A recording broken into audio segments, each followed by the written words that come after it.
Belajar taat pada tuntunan firman. Refleksi pagi 1172. Nasihat Amsal kepada umat Tuhan digambarkan sebagai nasihat dari orang tua kepada anak-anaknya. Mari dengar petunjuk Amsal 6 ayat 20-23. Anakku, lakukanlah apa yang diperintahkan ayahmu, dan jangan lupa akan nasihat-nasihat ibumu. Ingatlah selalu kata-kata mereka dan simpanlah itu di dalam hatimu. Ajaran-ajaran mereka akan membimbing engkau dalam perjalanan, menjaga engkau pada waktu malam, dan memberi petunjuk kepadamu pada waktu engkau bangun. Petunjuk-petunjuk orang tuamu bagaikan lampu yang terang. Teguran mereka menunjukkan kepadamu cara hidup yang baik.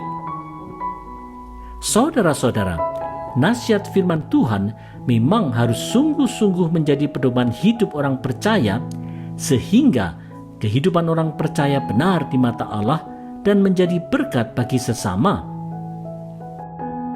Saudara-saudara, karena kegelapan dosa yang begitu pekat dan gelombang percobaan yang begitu dahsyat, tidaklah mungkin manusia untuk mencari jalan keluarnya sendiri. Cara satu-satunya untuk bisa selamat dan keluar dari kegelapan dosa itu hanyalah melalui ketaatan kepada petunjuk firman Tuhan. Sayangnya, walaupun orang percaya sudah tahu bahwa firman Tuhan adalah terang bagi kehidupannya, banyak juga orang percaya yang mengabaikannya karena iming-iming gemerlap tawaran dunia terlihat jauh lebih menarik.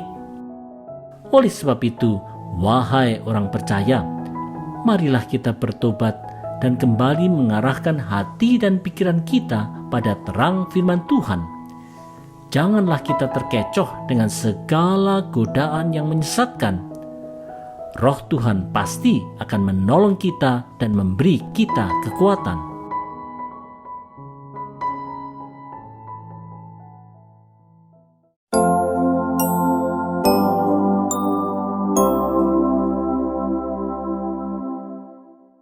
Menjauhi perselingkuhan yang mematikan. Refleksi pagi 1173. Setelah mengingatkan akan pentingnya berpegang pada firman Tuhan, apa nasihat Amsal bagi para pria? Mari lihat nasihatnya di Amsal 6 ayat 24-26. Dengan demikian, engkau dijauhkan dari perempuan-perempuan nakal dan dari rayuan-rayuan berbisa istri orang lain. Janganlah engkau tergoda oleh kecantikan mereka. Jangan terpikat oleh mata mereka yang merayu. Pelacur dapat disewa seharga makanan sepiring, tetapi berzinah dengan istri orang lain harus dibayar dengan nyawa.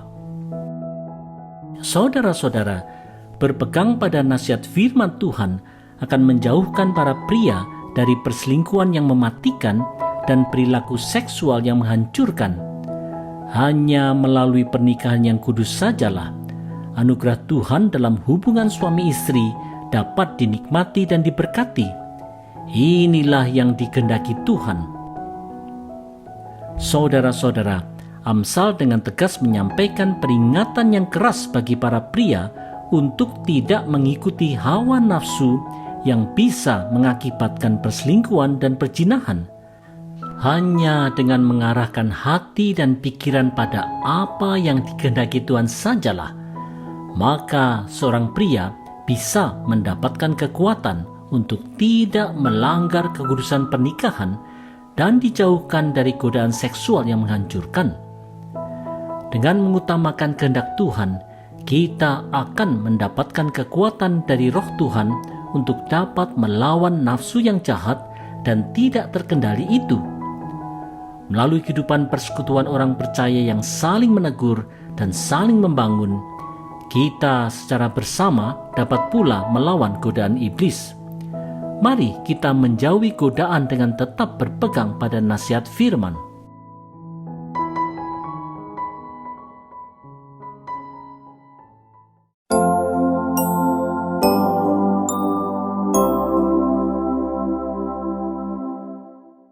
terus setia dan tidak berselingkuh.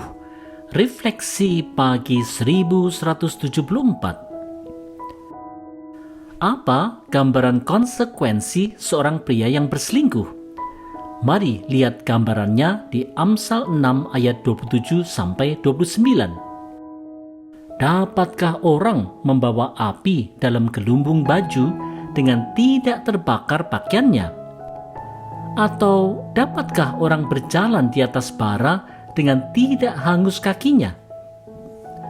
Demikian juga orang yang menghampiri istri sesamanya, tiada seorang pun yang menjamahnya luput dari hukuman.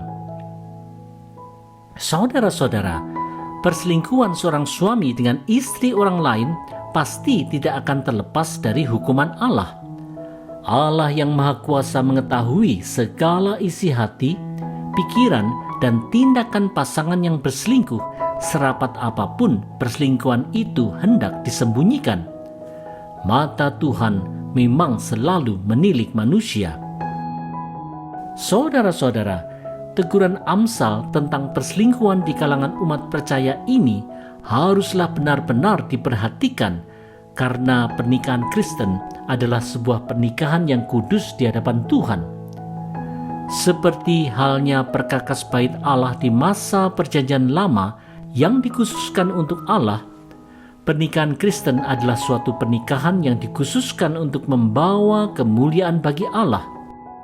Sayangnya, karena dorongan nafsu yang tidak terkendali, kekecewaan kepada pasangan, dan pertengkaran yang tidak terselesaikan, pernikahan bisa saja menjadi hambar sehingga perselingkuhan terjadi. Oleh sebab itu, marilah kita mawas diri dan bertobat. Ingatlah bahwa Allah pasti menghukum perselingkuhan. Mari kita jaga kekudusan pernikahan dengan terus setia untuk mengasihi pasangan kita.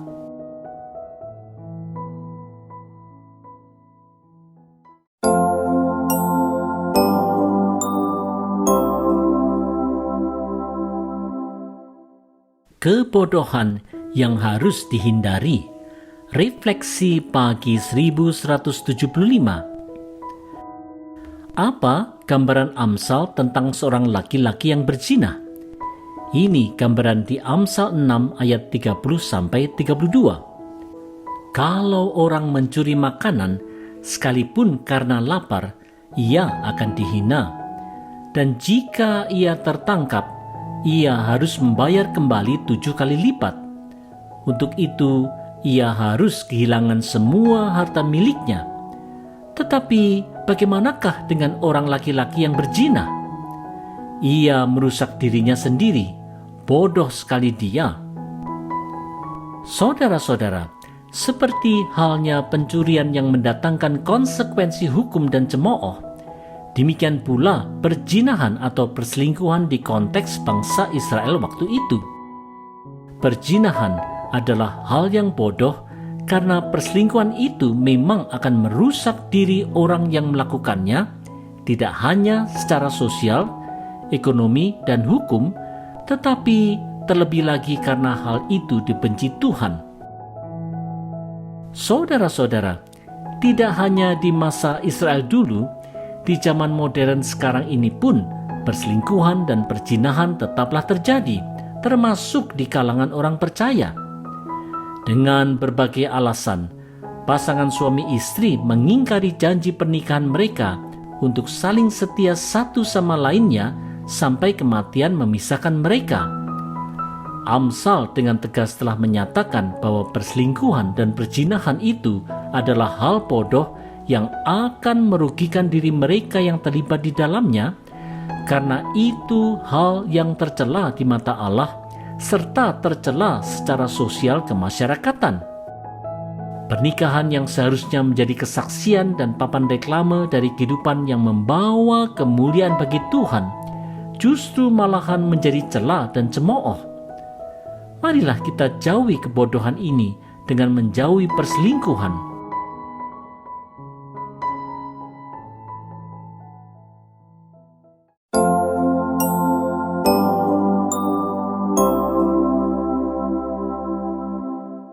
tetap setia dan tidak menyeleweng. Refleksi pagi 1176. Bila seorang suami berselingkuh dengan istri orang lain, apa yang akan terjadi? Mari kita lihat Amsal 6 ayat 33 sampai 35. Ia akan disiksa dan dicemooh. Namanya akan menjadi cemar untuk selama-lamanya. Sebab dengan perbuatannya itu, suami wanita itu menjadi cemburu sehingga kemarahannya meluap-luap. Dan apabila ia membalas dendam, ia tak akan mempunyai belas kasihan. Ia tak bisa dibujuk dengan uang. Hadiah sebanyak apapun tak bisa meredakan kemarahannya.